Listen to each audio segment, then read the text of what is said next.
नमस्कार. देवांश मॉम्स किचनमध्ये तुम्हा सर्वांचे स्वागत आहे. आज आपण बघणार आहोत तिळाचे लाडू. हे लाडू एकदम खुसखुशीत होतात.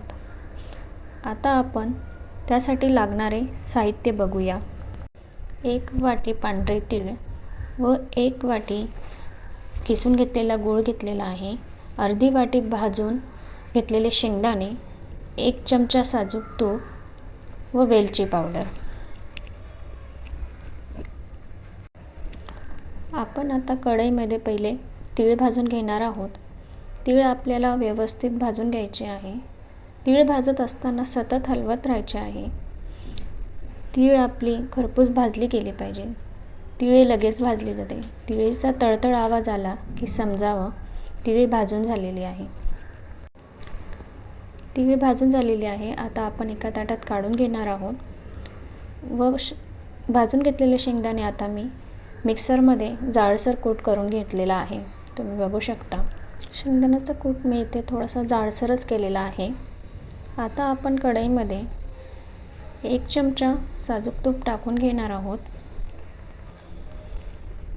तुपामध्ये आता आपण किसून घेतलेला गूळ घालणार आहोत.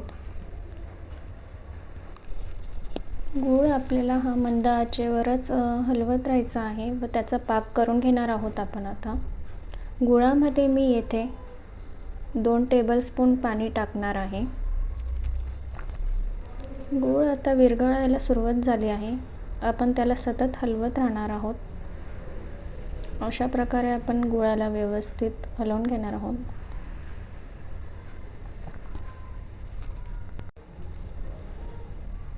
आता आपला पाक तयार झाला आहे का आपण एकदा चेक करून बघूया.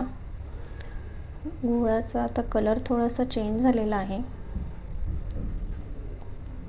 अशा प्रकारे पाण्यामध्ये थोडासा पाक टाकून आपण चेक करून घेऊया की आपला पाक तयार झाला आहे का. या ठिकाणी हा पाक कच्चा आहे. हा जेलीप्रमाणे तयार होतो आहे. त्यामुळे आपल्याला पाक अजून शिजवून घ्यायचा आहे. आता आपण पाक अजून 2 ते 3 मिनटं शिजवून घेतलेला आहे.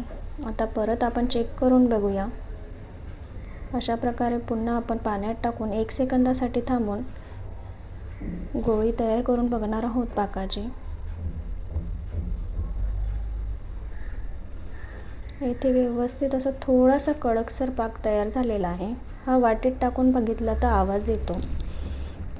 आता आपला पाक पूर्णपणे तयार आहे. यात आपण थोडीशी वेलची पावडर टाकून घेणार आहोत व एकजीव करून घेणार आहोत. आता यामध्ये शेंगदाण्याचे कूट टाकून घेतले आहे. शेंगदाण्याचे कूट व्यवस्थित एकजीव झाल्यावर त्यात तीळ टाकून घेणार आहोत व व्यवस्थित एकजीव करून घेणार आहोत. हे आपल्याला सर्व पटापट करायचे आहे कारण मिश्रण लवकर घट्ट होतं. त्यामुळे आपण पटापट ही प्रोसेस करायची आहे. आता आपले तीळ शेंगदाणे व्यवस्थित एकत्र झाले आहेत. आता मी येथे गॅस बंद करून घेतलेला आहे. व्यवस्थित एकजीव झाल्यावर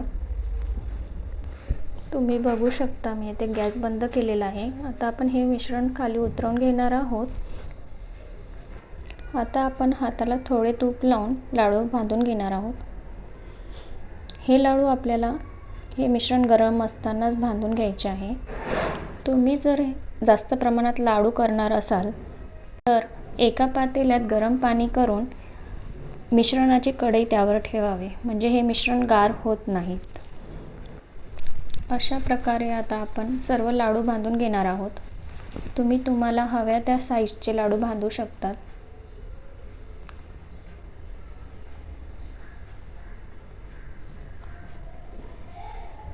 मी थोड्या छोट्या साईजचे लाडू बांधत आहे.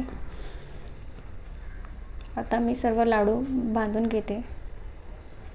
इथे माझे सर्व लाडू तयार झालेले आहेत. तुम्ही बघू शकतात.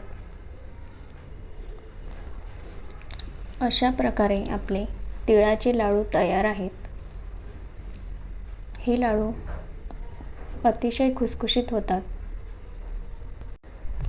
व्हिडिओ आवडल्यास लाईक, शेअर आणि सबस्क्राईब करा. धन्यवाद.